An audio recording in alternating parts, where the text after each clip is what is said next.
ધોરણ એકના વાલી મિત્રો અને બાળકો, અહીંયા હવે આપણે એકમ 6માં જે મૂળાક્ષર નવા શીખવાના છે તે અહીંયા ચિત્રમાં બતાવેલા છે. તમે ચિત્ર જુઓ અને ગોળની અંદર લખેલો અક્ષર શબ્દમાં લાલ અક્ષરે બતાવેલ છે.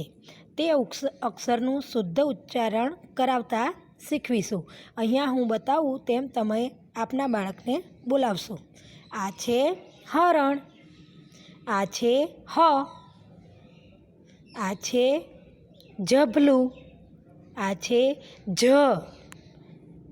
આ છે ઉધઈ, આ છે ઉ, આ છે ઘર, આ છે ઘ, આ છે નળ, આ છે અળ,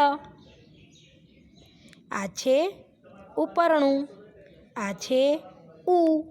આ પ્રમાણે આપણે વારંવાર બાળકોને શુદ્ધ ઉચ્ચારણ કરાવીશું તો મૂળાક્ષરનું શુદ્ધ ઉચ્ચારણ કરતા બાળકો શીખશે.